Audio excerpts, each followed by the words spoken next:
Hi ma'am. Ma'am, Young patients ಇರ್ತಾರೆ, 25-28 years females. So ಏನೋ ಬ್ರೆಸ್ಟಲ್ಲಿ ಗೆಡ್ಡೆ ಇದೆ, ಚಿಕ್ಕದು ಒಂದು ಗಂಟಿದೆ. ಸೊ ಆ ಥರ ಎಲ್ಲ ಬರುವಾಗ ನೀವು ಹೇಗೆ ಮ್ಯಾನೇಜ್ ಮಾಡ್ತೀರಾ ನಿಮ್ಮ ಕ್ಲಿನಿಕಲ್ಲಿ?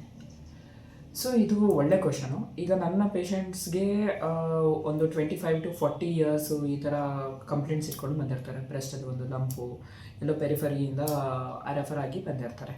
ಸೊ ಅಂಥವ್ರನ್ನ ಫಸ್ಟು ನಾವು ಕ್ಲಿನಿಕಲ್ ಎಕ್ಸಾಮಿನೇಷನ್ ಮಾಡ್ತೀವಿ. ಆಮೇಲೆ ಏಜ್ ಡಿಪೆಂಡೆಂಟ್ ಇನ್ವೆಸ್ಟಿಗೇಷನ್ಸ್ ಮಾಡ್ತೀವಿ. ಅಂದರೆ ಏಜ್ ಡಿಪೆಂಡೆಂಟ್ ಇಮೇಜಿಂಗ್ ಸ್ಕ್ಯಾನ್ ಮಾಡ್ತೀವಿ. ಈಗ 40 ಇಯರ್ಸ್ಗಿಂತ ಮುಂಚೆ ಇದ್ದರೆ ಅಲ್ಟ್ರಾಸೋನೋಗ್ರಫಿ ಮಾಡ್ತೀವಿ. ಆಮೇಲೆ ರಿಕ್ವೈರ್ಡ್ ಇದ್ದರೆ ಮ್ಯಾಮೋಗ್ರಫಿ ಮಾಡ್ತೀವಿ, ಇಲ್ಲದಿದ್ದರೆ ಡೆನ್ಸ್ ಬ್ರೆಸ್ಟ್ ಇದ್ದರೆ MRI ಸ್ಕ್ಯಾನ್ ಆಫ್ ಬ್ರೆಸ್ಟ್ ಮಾಡ್ತೀವಿ.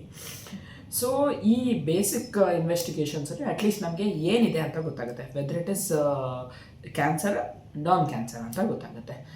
ಈ ಕ್ಯಾನ್ಸರ್ ಅಥವಾ ನಾನ್ ಕ್ಯಾನ್ಸರ್ ಅಂತ ಒಂದಷ್ಟು ಗ್ರೇ ಏರಿಯಾದಲ್ಲಿ ಇದ್ದಂಥ ಸ್ವೆಲ್ಲಿಂಗ್ಸಲ್ಲಿಗೆಲ್ಲ ನಾವು ಬಯಾಪ್ಸಿ ಮಾಡೇ ಮಾಡ್ತೀವಿ.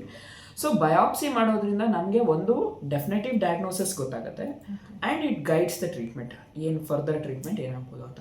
ಚಾನ್ಸಸ್ ಏನಿರುತ್ತೆ ಈ ಏಜ್ ಗ್ರೂಪಲ್ಲಿ? ಯೂಶಲಾಗಿ ನಾವು ಸಸ್ಪೆಕ್ಟ್ ಮಾಡೋದು ಫೈಬ್ರೋಅಡೆನೋಮಾ ಇರ್ಬೋದಾ, ಅಥವಾ ಪೀರಿಯಡ್ಸ್ ಟೈಮಲ್ಲಿ ಪೇನ್ ಆಗಿ ಆಮೇಲೆ ಸ್ವೆಲ್ಲಿಂಗ್ ಏನಾದರೂ ಆಗಿದೆಯಾ ಏನು ಅಂತ ಪ್ರಿವಿಯಸ್ ಹಿಸ್ಟ್ರಿ ಎಲ್ಲ ತೊಗೊಂಡಿರ್ತೀವಿ. ಸೊ ಫೈಬ್ರೋಅಡೆನೋಮಾ ಅಥವಾ ಬ್ರೆಸ್ಟ್ ಸಿಸ್ಟು ಅಥವಾ ಬ್ರೆಸ್ಟ್ ಟ್ರಾಮಾ ಆಗಿ ಸ್ವೆಲ್ಲಿಂಗ್ ಆಗಿರೋದು ಆ ಥರದ್ದೆಲ್ಲ ನೋಡಿದ್ರೆ ಅದರ ಡಿಪೆಂಡಿಂಗ್ ಆಗಿ ಸರ್ಜನ್ನು ಇದು ಟ್ರೀಟ್ಮೆಂಟ್ ಕೊಡ್ತಾರೆ. ಸೊ ಇದು ಬಯಾಪ್ಸಿಯಲ್ಲಿ ಬ್ರೆಸ್ಟ್ ಕಾರ್ಸಿನೋಮಾ ಅಂತ ಏನಾದರೂ ಡಯಾಗ್ನೋಸ್ ಆದರೆ ನಾವು ಸ್ಟೇಜಿಂಗ್ ವರ್ಕಪ್ ಮಾಡ್ತೀವಿ. So whole body pet scan ಮಾಡಿಸ್ಬೋದು, ಅಥವಾ CT ಸ್ಕ್ಯಾನ್ ಆಫ್ ಥೊರ್ಯಾಕ್ಸು, ಅಬ್ಡಮನ್, ಪೆಲ್ವಿಸು ಈ ಥರ ಮಾಡಬಹುದು. ಸೊ ಇದನ್ನು ಮಾಡಿ ಆದಮೇಲೆ ನಾವು ಸ್ಟೇಜಿಂಗ್ ಸ್ಟೇಜ್ ನೋಡಿಕೊಂಡು ಅವ್ರಿಗೆ ಈ ಥರ ಸ್ಟೇಜ್ ಇದೆ ಅಂತ ಹೇಳ್ಬೋದು. ಕಾರ್ಸಿನೋಮಾ ಅಂತ ಪಾಸಿಟಿವ್ ಬಂದರೆ ಯಂಗ್ ಪೇಷಂಟ್ಸ್ ಇರುತ್ತೆ, ಸಚ್ ಹೆಲ್ದಿ ಪರ್ಸನ್ ಇರ್ತಾರೆ, ಸೊ ಹೆಲ್ದಿ ಹ್ಯಾಬಿಟ್ಸ್ ಇರುತ್ತೆ, ಫಿಟ್ ಆ್ಯಂಡ್ ಫೈನ್ ಆಗಿರ್ತಾರೆ, ಫ್ಯಾಮಿಲಿ ಹಿಸ್ಟ್ರಿ ಯಾರಿಗೂ ಕಾರ್ಸಿನೋಮಾ ಇರಲ್ಲ. ಸೊ ಆ ಥರ ಇರುವಾಗ ಹೀಗೆ ಕನ್ವಿನ್ಸ್ ಮಾಡ್ತಾರೆ ಪೇಷಂಟ್ ಆ್ಯಂಡ್ ಪೇಷಂಟ್ ಫ್ಯಾಮಿಲಿನ?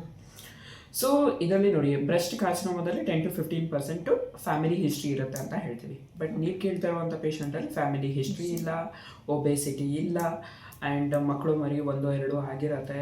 ಸೊ ಈ ಥರ ಏನೋ ಅಷ್ಟು ರಿಸ್ಕ್ ಫ್ಯಾಕ್ಟರ್ ಇಲ್ಲದೆ ಇರೋವಂಥವ್ರಿಗೆ ಸ್ಪೊರಾಡಿಕ್ ಅಂತ ಹೇಳ್ತೀವಿ, ಅಂದರೆ ಇದ್ದಕ್ಕಿದ್ದಂಗೆ ಬಂದಿದೆ. ಸೊ ಅಂಥವರಲ್ಲೂ ಜೆನೆಟಿಕ್ ಆಲ್ಟ್ರೇಷನ್ ಇರಬಹುದು, ಅದನ್ನು ಒಂದು ಟೆಸ್ಟ್ ಮಾಡಿ ನಾವು ತಿಳ್ಕೊತೀವಿ. ಒಂದು ಇನ್ನೊಂದು, ಇವ್ರನ್ನ ಹೇಗೆ ಕನ್ವಿನ್ಸ್ ಮಾಡ್ತೀರಾ, ಹೇಗೆ ಡಯಾಗ್ನೋಸಿಸ್ನ ರಿವೀಲ್ ಮಾಡ್ತೀರಾ ಅನ್ನೋದು ನಮಗೂ ಚಾಲೆಂಜಿಂಗ್ ಆಗಿರುತ್ತೆ ಕೆಲವೊಂದು ಸಿನಾರಿಯೋಲ್ಲಿ. ಸೊ ಆವಾಗ ಪೇಷಂಟ್ ಅಟೆಂಡರ್ ಹತ್ರ ನಾವು ತಿಳ್ಕೊತೀವಿ ಪೇಷಂಟ್ ಹೇಗೆ ಸೆನ್ಸಿಟಿವ್ ಅಂತ. ಸೊ ನಾನು ನನ್ನ ಡೈಲಿ ಪ್ರಾಕ್ಟೀಸಲ್ಲಿ ಕೆಲವೊಂದು ಪೇಷಂಟ್ಸ್ಗೆ ನನ್ನ ಹಿಂದಿನ ಪೇಷಂಟ್ಸ್ದು ಕತೆ ಹೇಳ್ಬೋದು, ಅವರ ಜರ್ನಿ ಹೇಳ್ಬೋದು, ಅವರ ಸಪೋರ್ಟ್ ಸಿಸ್ಟಮ್ ಹೇಳ್ಬೋದು. ಸೊ ಒಂದ್ಸರಿ ಯಾವುದೇ ಆಗಿರಲಿ ಈ ಥರ ಡಯಾಗ್ನೋಸಿಸ್ ತಿಳ್ಕೊಂಡಾದ್ಮೇಲೆ ಪೇಷಂಟು ಆಬ್ವಿಯಸ್ಲಿ ಅವರು ಡಿನಯಲ್ ಸ್ಟೇಟಲ್ಲೇ ಇರುತ್ತೆ, ಯಾಕೆ ನನಗೆ ಬಂತು, Y god has selected me ಅಂತ. ಸೊ ಹಿಂದಿನ ಕೆಲವೊಂದು ಇದೇ ಏಜ್ ಗ್ರೂಪಲ್ಲಿ ಇದ್ದಂಥ ಪೇಷಂಟ್ಸ್ದು ಸಕ್ಸಸ್ ಸ್ಟೋರಿ ಕೇಳಾದ್ಮೇಲೆ ಓಕೆ ಫೈನ್, ನಾನು ಇದನ್ನು ತಗೊಳ್ಬಹುದು, I will also come out of it, I can win ಅಂತ ಬರುತ್ತೆ. ಸೊ ಇನ್ನೊಂದು ನನ್ನ ಪ್ರಾಕ್ಟೀಸಲ್ಲಿ ನಾನು ತಿಳ್ಕೊಂಡಿರೋದು, ಆಲ್ವೇಸ್ ಯಾವ ಪೇಷಂಟ್ಗೆ ಪಾಸಿಟಿವ್ ಆ್ಯಟಿಟ್ಯೂಡ್ ಇರುತ್ತೆ, ಪಾಸಿಟಿವ್ ಮೈಂಡ್ ಸೆಟ್ ಇರುತ್ತೆ, and there good support system from the family, ಅವರು they will do better. Always they will do better compared to the other patients. Thank you.